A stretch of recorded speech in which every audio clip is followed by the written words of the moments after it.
ఏమైందంటే నేను పని నేర్పిస్తూ నా వల్ల చాలా మంది బయట దేశం పంపిస్తున్నాను, నా వల్ల చాలా మంది బాగుపడుతున్నారు.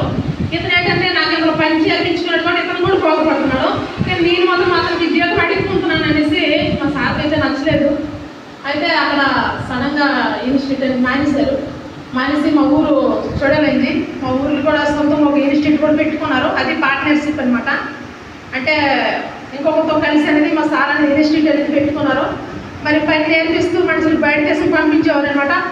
ఆ తర్వాత సార్ అలాగే జర్నీ చేస్తూ సరే సార్ కాడికి మన బస్సు డిలేస్ వస్తారు.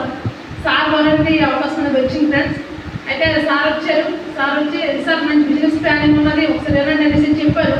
మా సార్ ఏమన్నారంటే చాలా బిజీ, ఎందుకంటే అప్పుడు డైలీ కలిసి కూడా తిప్పేవారు అనమాట. ఒక 10 లక్షల పై నుంచి కూడా డైలీ కలిసి తిప్పేవారు. మరి అలాగే ఇన్స్టిట్యూట్